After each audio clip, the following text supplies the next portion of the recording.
Welcome. Thank you for coming to my talk.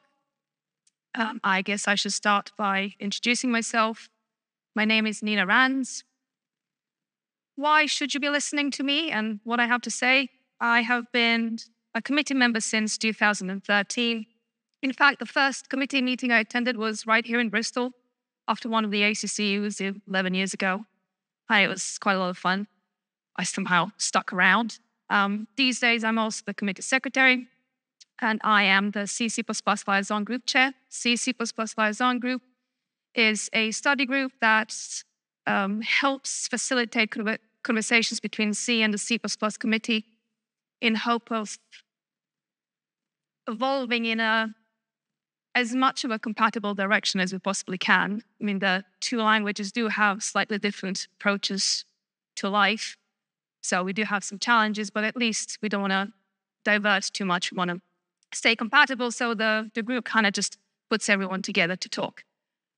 I'm also a crazy cat lady. I like coffee, I like chocolate. I, for some reason, have an obsession with the letter C. I don't really know why. I'm also joking with the commerce supervisor of the committee. So if you ever attend a committee meeting, which I really advise you do, because it's a great experience and you really understand how the committee works and how the language evolves. And if you do try and attend different groups, we have quite a lot of groups these days. I think there's about 4 main groups and then 23 subgroups, and they all work in different ways. They look at different parts of the problem. So, you can really figure out why the language is the way it is, why it takes so much time to develop certain things. And it also gives you a perspective, because quite often you think you know how something should work, and then you talk to other people and you realize that in their worlds, that's not the right thing to do. But anyway, I did that, and I went around all the different groups, and I went to core group, and the core group is kind of like the language lawyer part of the group. They maintain the first 15 chapters of the standard, and they just make sure that the wording is unambiguous and clear, and it says what it needs to say. They're also very obsessive about grammar, and my first contributions were commas, so now I'm a commas supervisor. And I will have you know, all the commas in this talk have been taken from the standard. They are the standard commas, and I shall return them at the end of this talk. So fear not. What it all sums out to is I'm a C++ nerd, and I'm here to talk about class template argument deduction. Why am I here? A few years ago, I helped a very smart group of people write a book on modern C++ features. These were the features of C++ 11 and 14. Why 11 and 14 and not other ones too? Because there's just so much, and we couldn't put it all in one book. But we did cover all the features of 11 and 14. We covered them in what they do, how you should use them, what you should be careful of, what pitfalls they might have, and how safe they are to use based on how likely you are to get something wrong. The book is out now, and it's a really good book, so I'm not at all biased. Go get it. If someone was to write the next part, they would probably focus on C++ 17 features. And as part of this research for this theoretical book, one of the features that I looked into was class template argument deduction.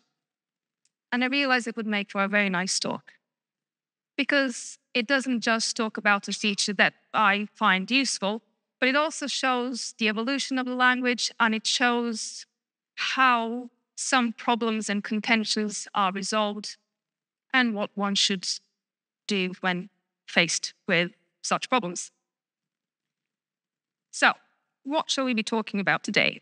We will talk about class template argument deduction and how it makes our life easier. I am trying to stay close to the microphone. I'm quite energetic, so if I run away, please pull me back. We will talk about the principles of how the class template argument deduction works. And we will talk about things that you need to be aware of if you're faced with class template argument deduction. There are certain things that we won't be covering in this talk.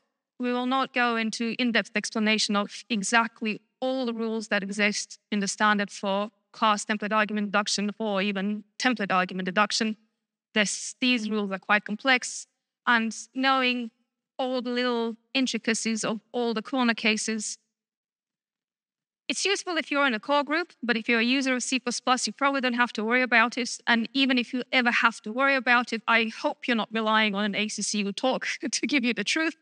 If you do have an issue and you want to figure out how something works, go and check the relevant standard for the compiler that you're using. So we will just go high-level important things as opposed to corner cases. We also will be doing an extensive tutorial on writing your own deduction guides. We will see later what deduction guides are, but they're really an element of a library. So if you're designing your library, you should also be designing your deduction guides. And that is a slightly different problem. This is a library design domain, while my talk is going to focus on the syntax and the feature of the language itself. When I decided to give this talk, I spoke to a few of my committee members, and they went, CTAD, I really have a headache. And I said, why? What do you mind about CTAD? So they told me what they think the downsides of CTAD are. And I went and found out why the rules are the way they are. And I will present the criticisms and I will present the reasons why we got there. And you can make up your own mind whether this is something that really applies in your world or not. But we will not be taking down CTAD. I think CTAD is a useful feature. Having said that, I'm also not here to tell you that CTAD is the best thing since sliced bread. It's a very nice convenience feature, but it isn't something on the lines of move semantics and, I don't know, contracts. It's just nice. It makes your life easier. It's cute. But you shouldn't rely on it to solve all of your problems. This is also bring your own popcorn talk. If you do, please don't make a mess and don't throw anything at me. Thank you. So, what is CTAD? Here we have a template function. It takes one template argument, and it has a function parameter. And if I want to invoke it, I can provide the template argument explicitly.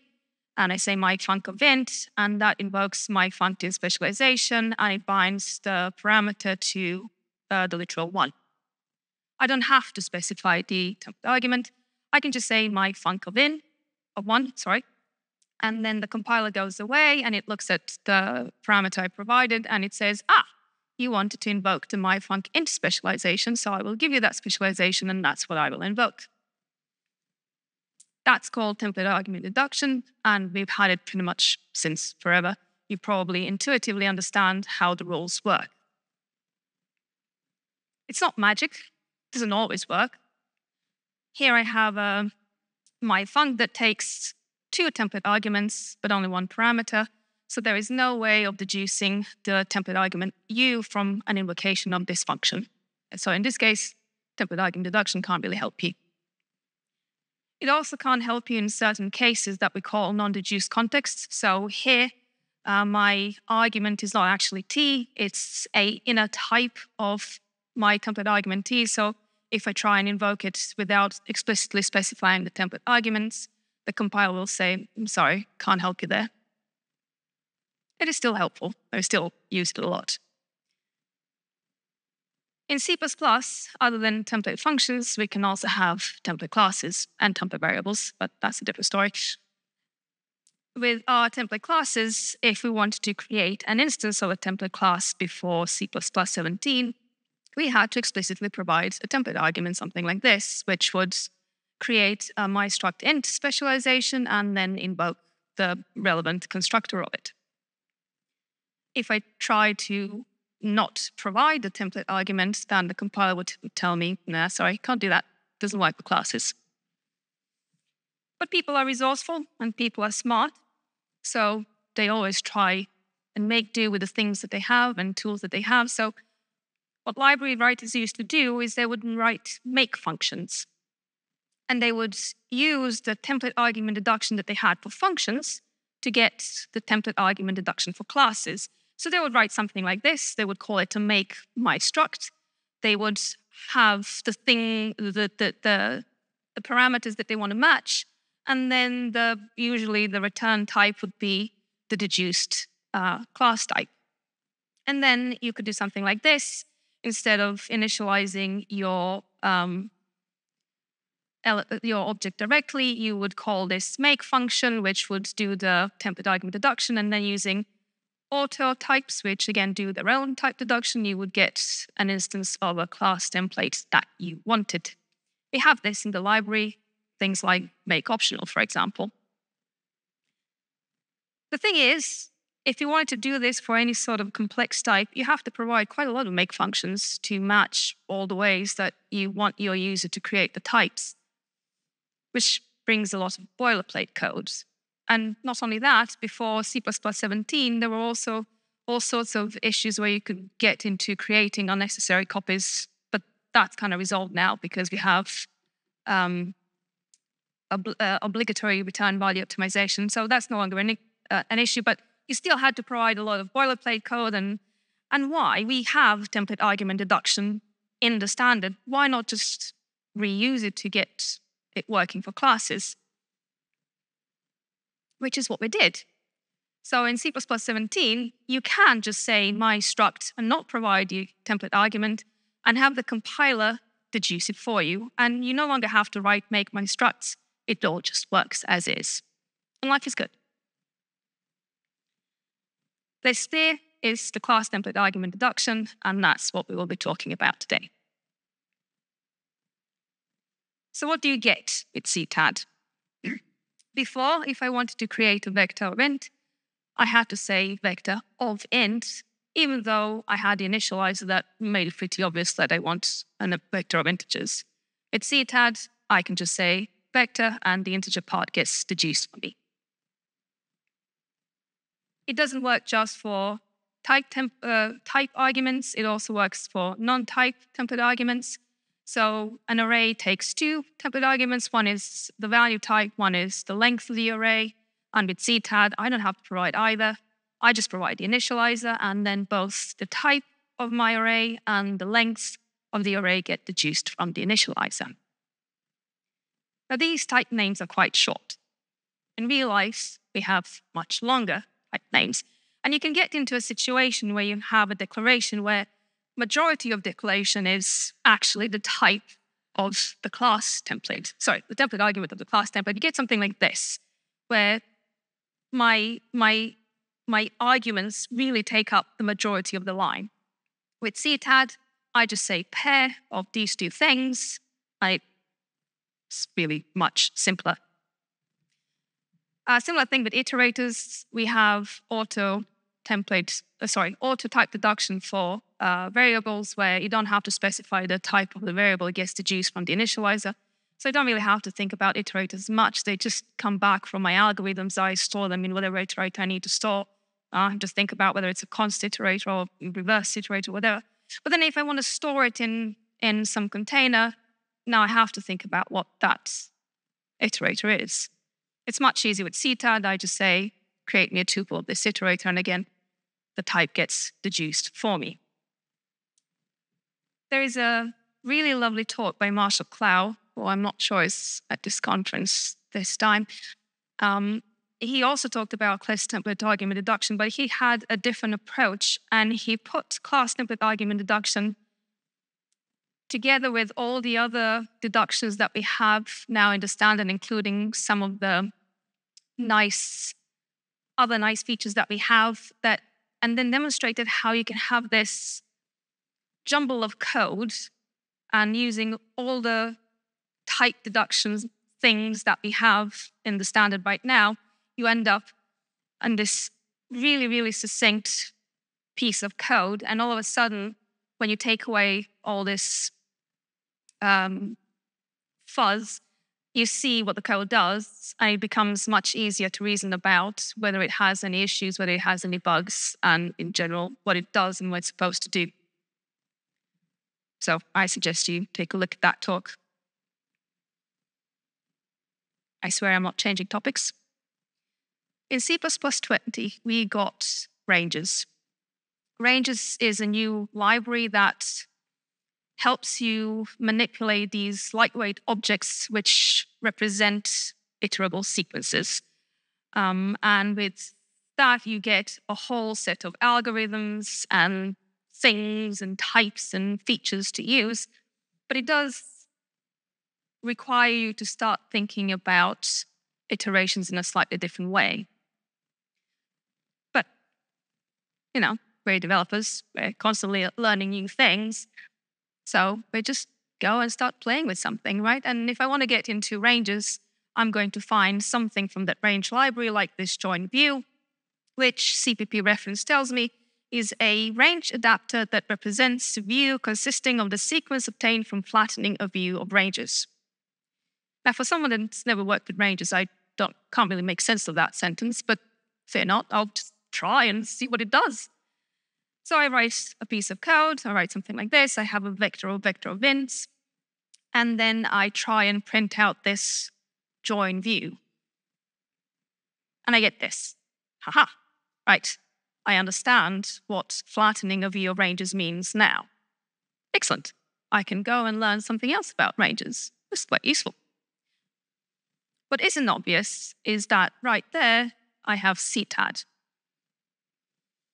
Because join view is a template class. And when I wrote join view of vect, the compiler deduced the template arguments of join view for me. If I didn't have CTAD, I would have to specify the template arguments. How hard can that be, right? I mean, I'm joining vector of vectors, so it's probably join view of vector of vectors. It isn't. In fact, what it deduces is something called a ref view of vector events. Now, if I didn't have CTAD and I was in this position, I had no idea what ranges are, but not only do I have to learn about join view or the flattening of ranges are, now I also have to understand what a ref view is and the fact that the ref view needs to be a template argument to join view. And all of a sudden, the barrier to entry becomes much higher, and you have to start focusing on specific details when you really just want to learn high level how a new library works. So this is a very nice use case of CTAD.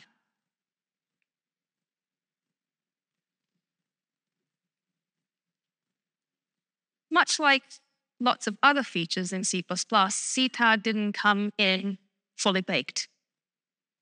That's pretty normal. For example, const extra in C++11 was really limited.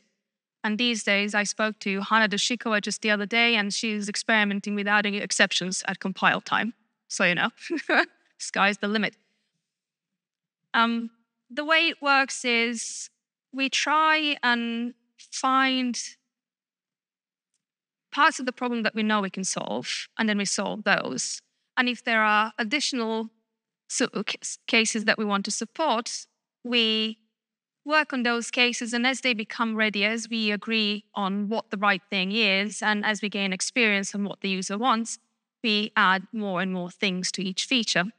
So, for example, with contracts, which are aimed at C++26, we're going to get a minimal viable product, which is going to do some contract checking, and then we're going to add more things to it to make it even better and even safer. So that's just how language works in general, and the same thing would happen with CTAD. So in C++17, when it was introduced, it was based around constructors of a class.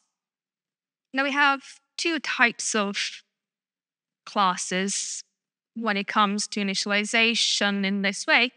One of them gets initialized using constructors, they're called non-aggregates, and then the other set of classes called aggregates get initialized using something called aggregate initialization, which doesn't actually involve any constructors. It just does member-wise initialization.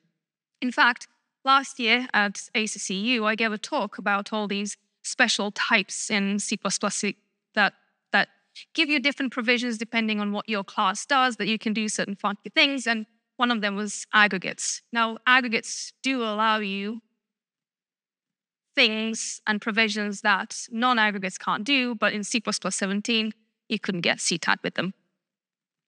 However, people thought having CTAD for non-aggregates is a useful sort of thing, so they wrote a proposal.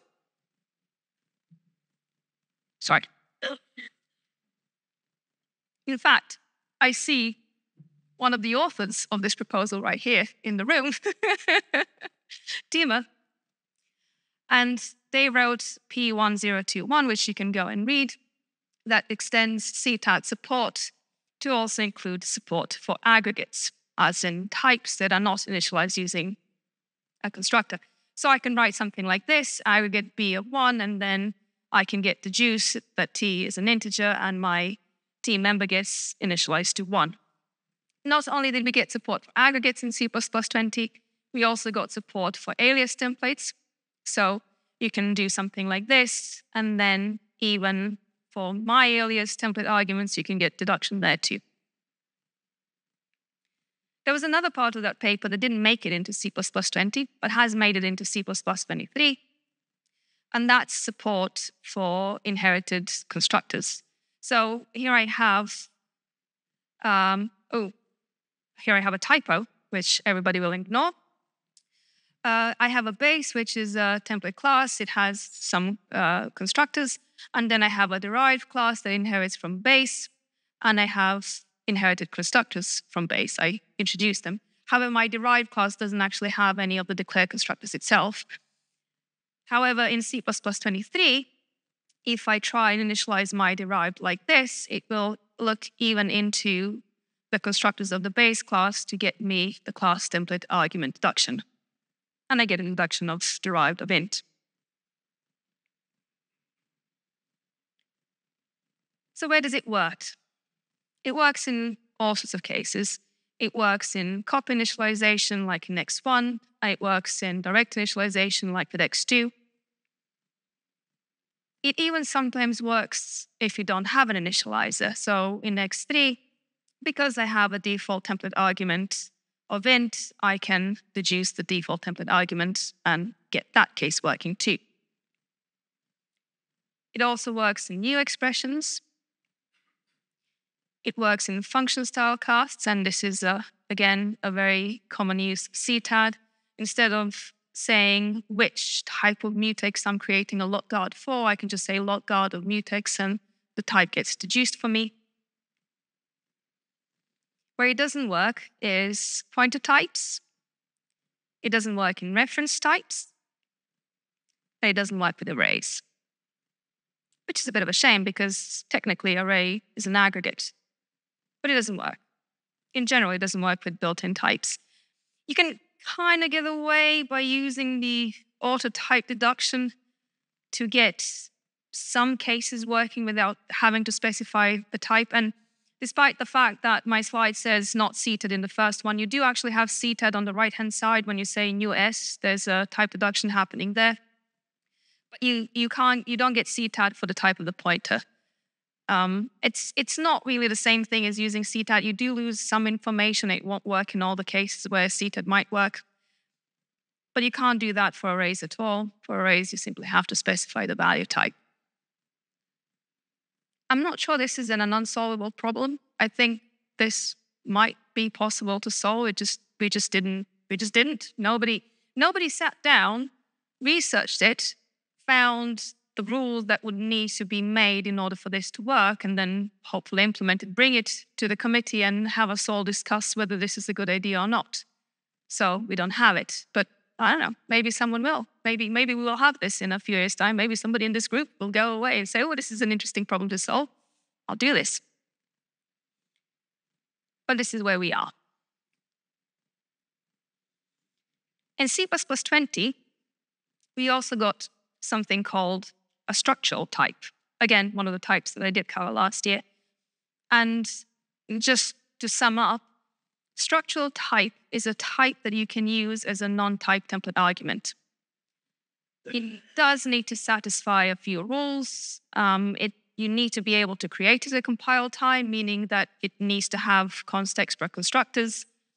And it also needs to have all its part constant. So my structural type here satisfies that because it has a const extra constructor, and the only non-static data member is constant. So when I call my func with a literal 0, I will get structural type instance instantiated, initialized with a 0. And it's all fine. The structural type itself can also be a template. So what I've done is just added a template argument, and this is still a structural type. It still has a context per constructor. It still has all its parts constant, and I can use this in a non-type template argument. But I get CTAD. So I don't actually have to specify which T of structural type I want. I can just have the compiler deduce that for me. So when I call func of 0, it will do the whole class template argument deduction dance, and it will deduce structural type of int. This does mean that you can actually get different structural type instances for this function. That's pretty much, well, that's a good thing. What you can't do is you can't get class template argument deduction in type arguments. So here I have a vector of vectors, and I can't not provide the inner vector's element type. That doesn't work. What also doesn't work is CTAD in functional parameters. If you have a function parameter and it's a class template, you have to narrow down which instantiation of that class template.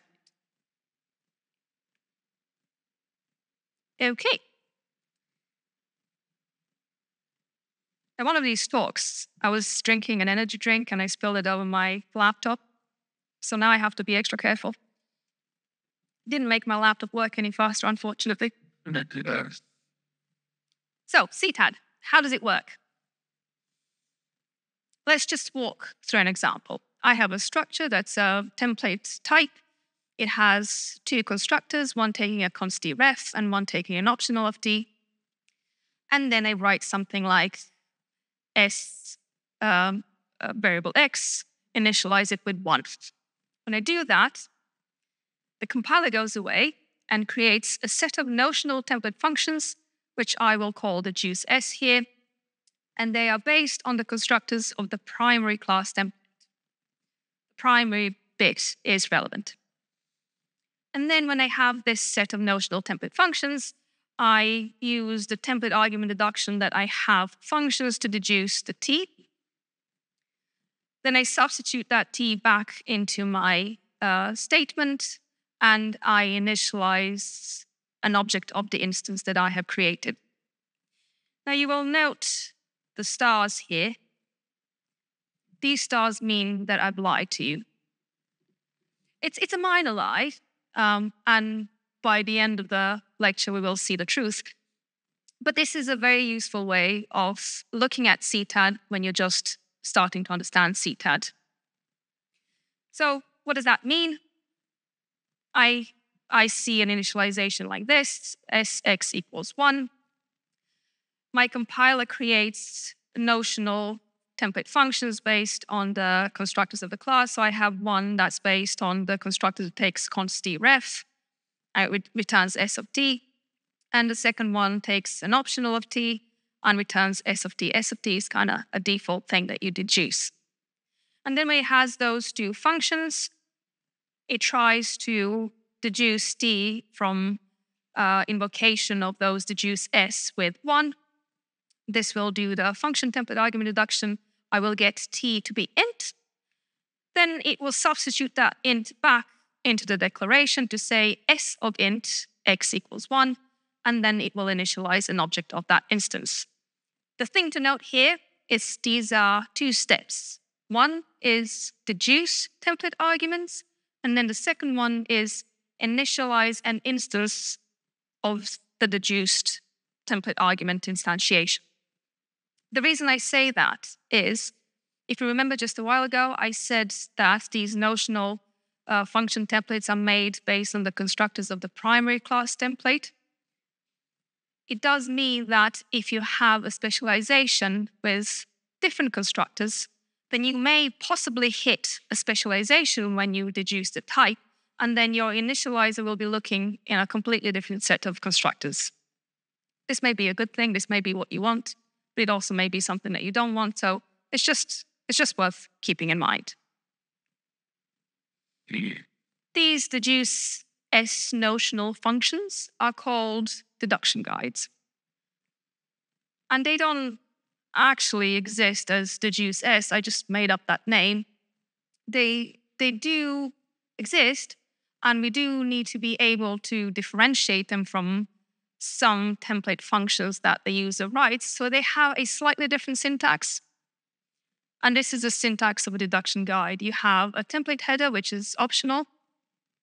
You have the name of the class that you want to deduce. Then you put what you want to match for that deduction, and then the type that you want to deduce if you hit that deduction guide. So if I was to rewrite these deduce S functions as real guides, the first one would be have the same template header.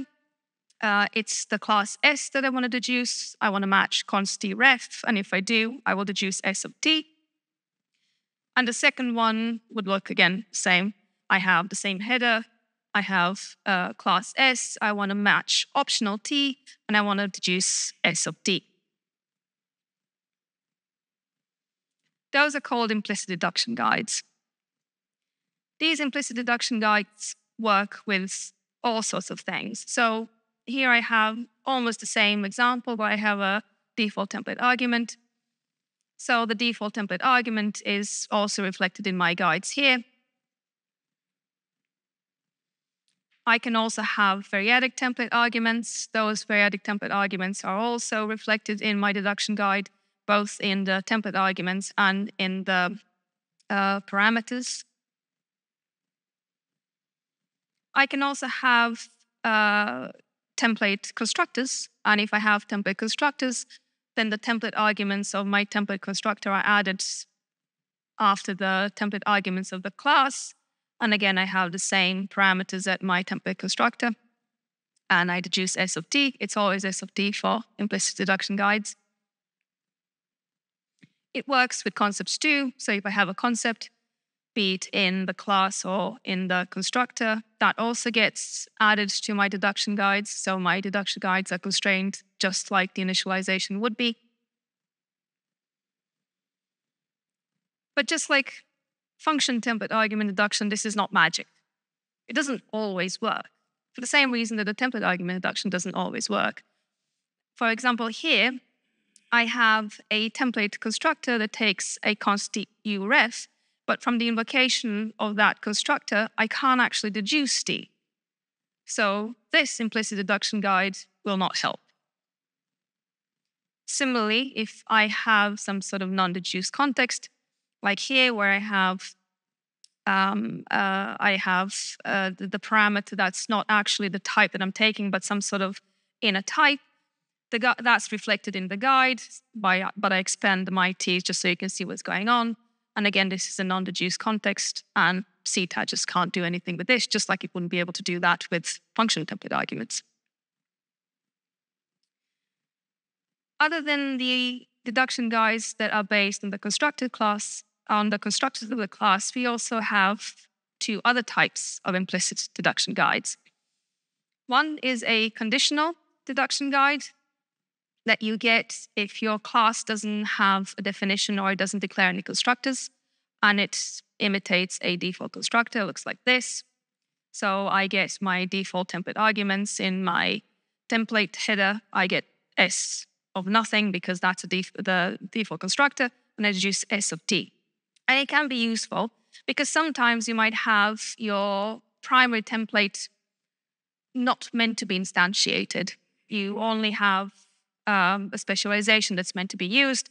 So in that case, you can still get some template deduction. The one that's more often spoke about is the copy deduction guide, which imitates a constructor that takes an object of the same type by value. And it looks like this.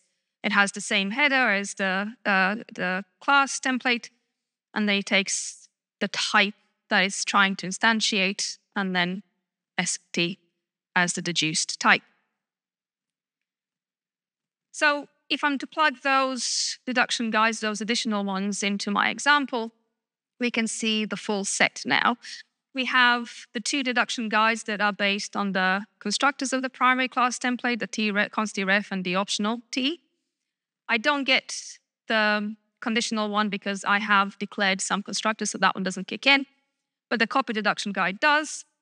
It looks like this.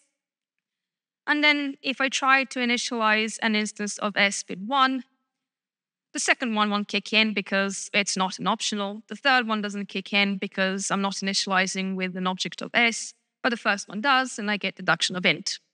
No difference. However, if I try to initialize another one with X, the first one can kick in, the second one can't, and the third one can, but because the third one takes by value, and we'll see more in depth later on, third one wins, and I get deduction of t int. So my y and x have the same type. I did say earlier that it also works for aggregates, and aggregates don't get initialized with constructors. So how does it work for aggregates then? Well, for aggregates, we also get the two implicit deduction guide that we mentioned, the conditional one, which we always get because aggregates don't have any constructors. And we get the copy deduction guide. And then when we write a declaration of an aggregate instance, we get a special deduction guide based on that initialization that tries to match the elements of the aggregate to the initializer elements and give you a function template that would correspond to that particular initializer. So something like this. It has the two template arguments of the class, which it always does. It takes the t, then it takes the u, and then an int, and then it matches that against the initializer and deduces t to be int and u to be char. The rules are much more complex, but this is roughly how to understand it. You have the two implicit ones that you always get, and then you get an additional one that matches the initializer that you have provided.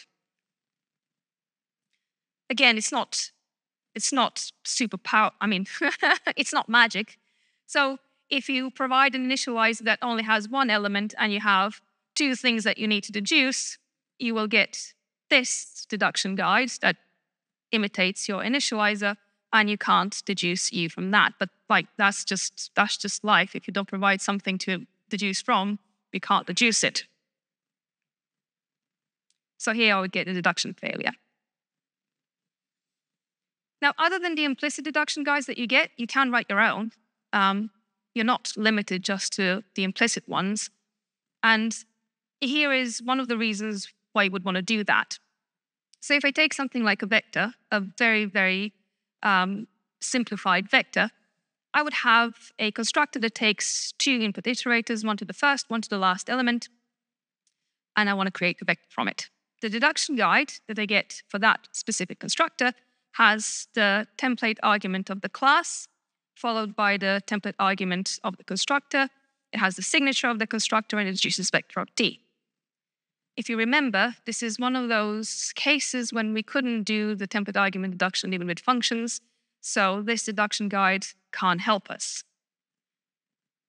In fact, if we were to write a make function, it would have a slightly different signature. It would be templated on the input iterator, which we can deduce from the arguments given to make vector, and then the type that we deduce is actually the value type of the input iterator's iterator traits.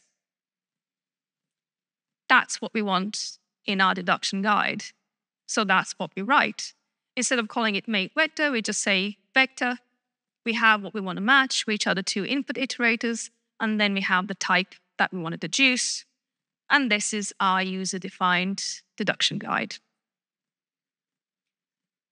In fact, if you go to CPP reference and you look at deduction guides for STD vector, you will find it right there. Except there's also an allocator, which I don't care about in this instance, which is unusual because I usually care about allocators. I like my allocators. Allocators are your friend. But in this case, we don't, and it's just a simplified version of what we have for STD vector. The deduction guides that you write don't actually have to be templates. You might want your deduction guide to be a non-template. Why would you want to do that? Well, for example, here I have a struct S. The primary template is not defined, but I do have a specialization for int, and that one does have some constructors. The implicit guides that I get for this struct, I get that conditional one because my primary template isn't defined. I get the copy deduction guide, and that's it. I don't get anything based on S of int because that's not the primary class template. If I try to initialize an object of S now with 1, my deduction will fail because neither of these two implicit guides can help me. But I can write my own. However, in this case, because I'm writing it for the specific specialization, I don't actually have a template header. I just want to match an int. So this is not a generic thing. I want to deduce S. I want to deduce S when I see an integer. And when I see an integer, I want to get an S of integer specialization. And once I have that as my user-defined deduction guide, my declaration now works. And I get deduction. There are a few things to note when it comes to user-defined deduction guides. One is you can't have two user-defined deduction guides with the same parameter clause. Or in other words, you can't have one that says, if you match S to D vector of T, give me an S of T, and then another one that says, if you match S to D vector of T, give me an S of vector of T. That just doesn't work. They clash. However, you can have a user-defined deduction guide that matches one of the implicit ones. That's perfectly fine. And in fact, your user-defined deduction guide will take preference because obviously as a user, you know better than the compiler.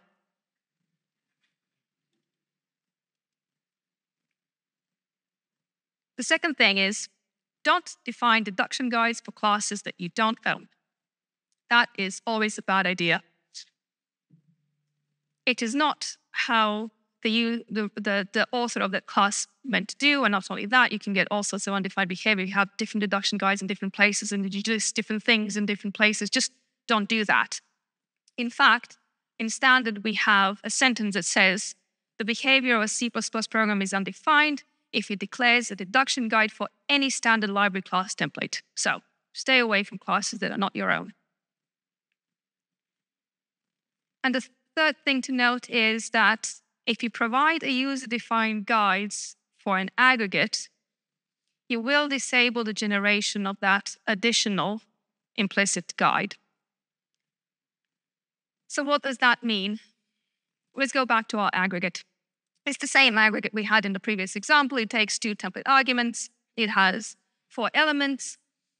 It gets one implicit deduction guide, which is the conditional one. It has no constructors. It gets one which is a copy deduction guide because that one always hits. And then when I try to initialize an X, it gets the third one that matches that specific initializer. Now, if I provide a special one for my aggregate because I know how my aggregate works, and I want to say that if I just provide one element, I want to deduce the other one to be exactly the same, I can do so. I can provide my user-defined deduction guide. It looks something like this. I say, if you match a T, then you give me an instance that has both T and U the same. However, now if I try to initialize my X with the same initializer, I will not get additional implicit user guides, and deduction of this will fail. But that's probably okay, because what I really wanted to support is this case. If I provide one thing, then I want the other thing to be deduced from that one thing, and that works fine. Okay, now let's talk about the truth, because we can handle the truth. It's not a set of notional template functions based on the constructors of the primary class template. There are other things happening here. What we get is a set of deduction guides for the class, which includes the implicit deduction guides, possibly based on the constructors of the primary template, plus the 2 additional ones, and then also any user-defined ones that we have. That's the set. And then we deduce the T in our example from the set of those deduction guides using template argument deduction. Except there's still a star there. The reason there's a star is because it's not exactly template argument deduction. It's not exactly the same rules as the function template argument deduction. There have been slightly modified to match the class case better. So let's look at the differences between a function template argument deduction and a class template argument deduction. In C++11, we got move semantics. Move semantics are great. It means that we can reuse objects that are going out of scope or are no longer going to be used. And to do that, we introduced R-value references which bind to these objects that can be moved from. The thing is that in generic code, you don't always know, you don't need to write generic code that works with both objects that are going out of scope and objects that are not going out of scope. So we also have perfect forwarding, which allows us to take an object and carry the information of its value category, meaning it's going out of scope or not, down to the place where it can be used. So you can write functions like foo here that takes a template argument and then forwards it into another function all the way down until someone can make use of the fact that this is either an R value or an L value. For those who don't know, L values are objects that are still going to be used, and R values are things that can have their guts ripped out and reused.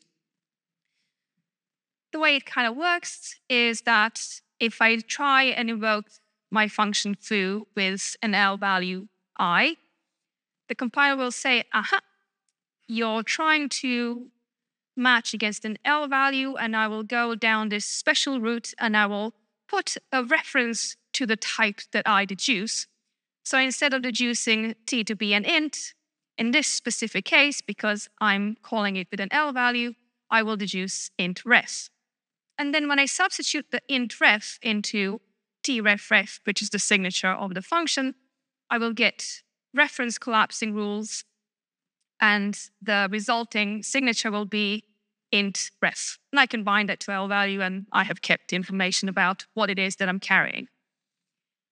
If I try to invoke foo with an R value, meaning the one that's going out of scope, the compiler will not do this special add reference. It will just deduce as normal. It will get an int. It will substitute it back into the signature. And it will get an int ref, which is an R value reference, and it still carries the type.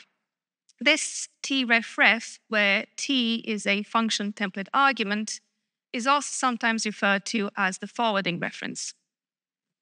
It's still kind of like an R value reference, but it just means that deduction rules, when you see that, are special. And that's a good thing. And the thing to note is that we actually get two different instantiations based on the value category of the thing that we're invoking it. Not just the type, but also the value category. This is good. For classes, things are slightly different. If we have a constructor of a class where it takes a const tref and a tref, where t is the template argument of the class, those two constructors really are meant to bind either to an L value or to an R value. So if I was to explicitly specify the template arguments of my S and say it's an int instantiation and I invoke it with an I, which is an L value, I do want to invoke the first constructor, and if I initialize it with an R value, I want to invoke the second constructor. If I now have my compiler deduce the template arguments for me, I really want to get the same behavior. I don't want to get anything different. If I initialize it with an I want to get deduction of int and invocation of the first constructor, and if I invoke it with an R value, I want to get, again, deduction of int and invocation of the second constructor. These are the two deduction guides that you get from those two constructors, and if you can see, the second one kind of looks like forwarding reference, but it isn't, because in this case, the template argument is not a function template argument, it's a class template argument. And I don't want those special rules to kick in and all of a sudden start deducing reference types, because reference types are not what we want here, and it will mess up my initialization. So when a compiler does the template argument deduction and sees that the T is a class template argument, it doesn't fall down that route that adds a reference. That doesn't mean that you can't get forwarding with classes. You still get forwarding if you have template constructors. So here I have an S, and it has a template constructor that takes trefref and a urefref. Urefref is a template argument of a function. It's a constructor, but it's still a function. So in this case, that is a forwarding reference. The implicit deduction guides that I get from that has the two template arguments, one of the class, one of the constructor. It has the signature of the constructor that uses S of t. So if I provide it a 1, which is an R value, and an I, which is an L value, it will do the plain deduction for t. It will deduce it to be int.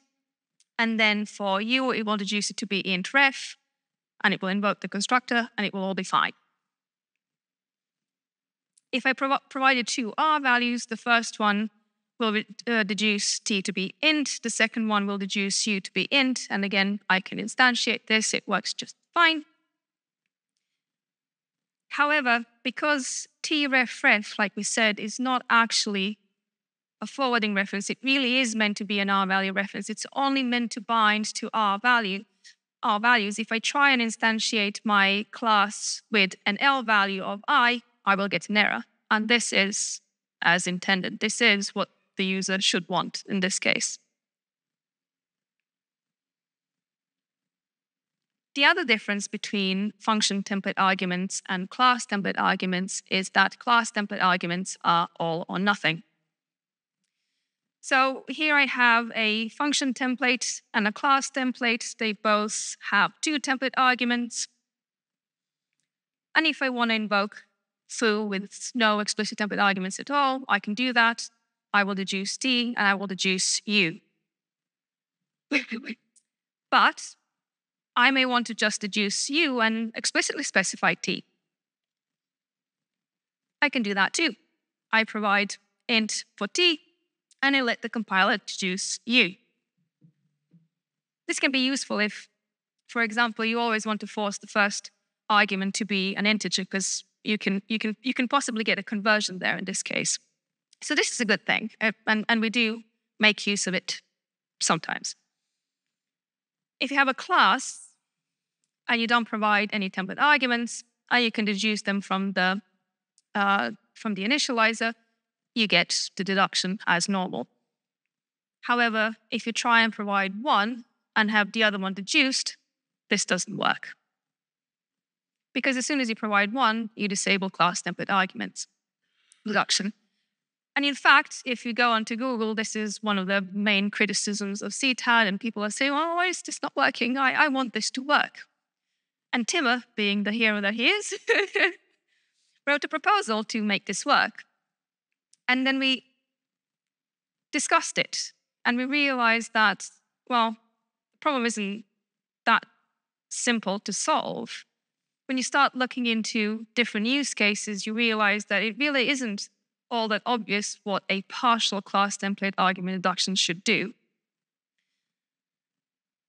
So for an example, here I have a struct S. It has two template arguments, and the second one is defaulted. And then when I say S of int, what is it that I want? Do I want the second one to be the defaulted one that I provided? Or do I want the second one to be deduced? The answer to this question isn't obvious. Different people want different things. And providing one means that we're really making it quite difficult for the lives of other people. And in this case, there was no prevailing majority, and we just decided it's not worth doing for now. It would cause more issues than it would solve problems. And again, maybe one day we'll find a way of making this work, and then we will make it work. But for now, there's no obvious answer. And this is not the only use case. You have other use cases that would not work. For example, this one, where I have variadic template arguments, and I provide one. Do they want to provide one and have the other one deduced? Or have I specified all of them? It's not obvious. So this is another reason why I decided to not pursue this direction. Okay, so what should you be aware of when you're working with CTAD? One thing is that CTAD prefers copying of a conversion. What does that mean? So I have two vectors here. First one I initialize with a list of integers, and it becomes a vector of integers. And then I initialize b from the first vector of integers. The question is, should those two things have the same type? And I'm not asking you to reflect on what I've told you and what the rules are. I'm saying, think intuitively when you look at this line of code, how many of you think that A and B should have the same type? Excellent. No right or wrong answers. This is really just about what you intuitively feel. Now, let's say you're a library writer and you make a function called makeVector. And this makeVector function takes whatever you give it, and then it creates a vector of that thing that you give it. So as a user, you invoke it with an integer, and you get a vector of integer. And then you invoke it with a vector of integer. How many of you would expect to get back a vector of integers? Excellent. Again, no right or wrong answers. This is just what you feel intuitively as developers using the code for so long. It is perfectly normal to expect a vector of integers. And what it really comes down to is when you have a declaration like this, and B is a container, when you initialize B with another container, what is more intuitive for people? Is it to get a container that has the same type as the one you're initializing it with, or whether you get a container of the container you're initializing it with? And after debating this, we've decided that what is intuitive to a majority of people is to get the same type. And because that's what we thought is intuitive, we made that the default. And we made that default by providing the copy deduction guide. That doesn't mean that you can't have other use cases. I mean, if you have a make-vector function and you're writing a generic code, you can still provide a make-vector function that creates a vector of vectors. You just don't use CTAD. And this is one of the cases where you don't want to use CTAD. This is not what CTAD was intended for. If you're in a generic code and you always want to make sure that you're creating a vector of the thing that was given to you, don't use CTAD. Be explicit. So how does it work? Why does it prefer copying over conversion? The implicit guides that you get, as we already know, are based on the constructors of the primary class template. So in this case, it is a S of const ref. We don't get the conditional one because we have constructors, but we get the copy deduction guide. And I did earlier call out that the copy deduction guide takes S of t object by value, which is important. When I try and initialize x with an integer, the copy deduction guide doesn't kick in because I don't have an object of type S on the right-hand side. So the first implicit deduction guide is used, and I get deduction of int. If I try to initialize an object of type S with an x, both the first deduction guide and the second deduction guide can deduce something. The first one will deduce S of int, and the second one will deduce an int. Now, in instances where you get more than one deduction guide deducing something, we order them based on how good of a match they are. And in this case, because the copy deduction guide takes by value, it doesn't require any conversion to a reference, and therefore it is a better match than the first one, and the resulting type is t equals int, or y gets the same type as x. Again, if that's not what you want, if you have some sort of an unusual special case, you can still make it work. You just have to provide your own user deduction guide. And your user deduction guide needs to have the same signature as the copy deduction guide. As we said earlier, you cannot provide two user-defined ones that have the same parameters, but you can provide a user one that matches an implicit one, and then that one will take preference. So this is now my set. I still get the copy deduction guide. It doesn't stop existing. I just now have 3, the 2 implicit ones and the third one that I have defined. If I try and initialize it with 1, neither 2 or 3 will match because they don't take, the right-hand side is not an instance of S. But if I do put an instance of S, all 3 can now deduce. The first one will deduce S of int, the second one will deduce an int, and my user-defined will define S of int. Now, I immediately get rid of 1 because that one has a conversion to reference, so that was not a good match. And then I have the 2 ones that look like they should be the same match, but they're not because the user-defined ones take precedence. Because again, as a user, you know better than the compiler, and you get a deduction of S of int. So in this case, because I have made something special for my special use case, I can get conversion when I want to. It doesn't work just with the conversion. In general, you have to be careful when you're using CTAD with containers. And the best way to do that is just to read the documents. So here I have a pair and I have a tuple, and then I create the tuple from my pair. And the question is, what is the deduced type here? Don't guess. Why would I guess? I mean, I have internet, I have Google. I just go to CPP reference and I take a look at the tuple type.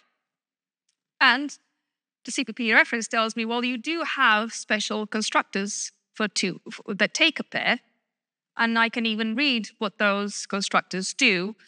Those constructors create a 2-element tuple with each element constructed from the corresponding element of B. I have a pretty good idea when I'm going to get deduced here, but I still don't have to guess because even the deduction guides for tuple are documented on CPP reference. And I can just go and I can see that if I initialize it with a pair, I'm going to get a tuple that has the same template arguments as the pair. So, what is the deduce type of tuple here? Can anyone tell me? Let's go. Well done. Yay. Excellent. Right. The other thing that people sometimes don't like about CTAD is the fact that you can get it when you don't really want it. So let's say I'm a library writer and I wrote my code in C++14 before class template argument deduction was even a thing. I didn't provide make functions because I didn't want any template argument deduction at all. And my user who has a newer compiler writes something like this and gets class template argument deduction. It works. It does the right thing by accident. And we just carry on. And then as a library writer, you go and you make some changes to your type that accidentally disables the class template argument deduction in that specific case. And all of a sudden, your client has a non-compiling code. And then you get an angry customer on the phone. And you have to explain to them, well, I didn't really intend you to have this deduction. And then you have to back and forth. So yes, this is really an issue, but whether it's an issue worthy of not having CTAD is a different matter. In fact, you can use this sort of non-deduced context to deliberately disable class template argument deduction for some constructors if that's what you want to do. So you would do something like this. You would have a type identity, and then you would use this alias in your constructor signature, and then you will not get class template deduction for that specific constructors if that's what you want to do. You still get the copy deduction guide, so you can't fully disable class template argument deduction.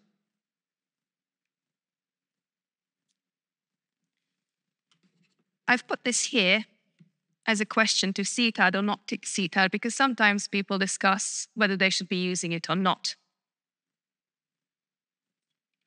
I'm not convinced that's a good question. The thing is, you get CTAD. It's just there. There's no way of disabling it. So you can argue about whether it's useful for you or not useful for you, whether you like it or not, but what you really need to consider is that it's there and you simply have to be aware of it. And if you know how to use this feature, if you know what it does, if you understand it, then it can be your friend.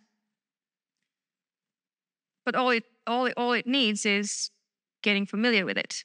So instead of asking to CTAD or not to CTAD, we're just going to say, what do you need to be aware of now that we have CTAD?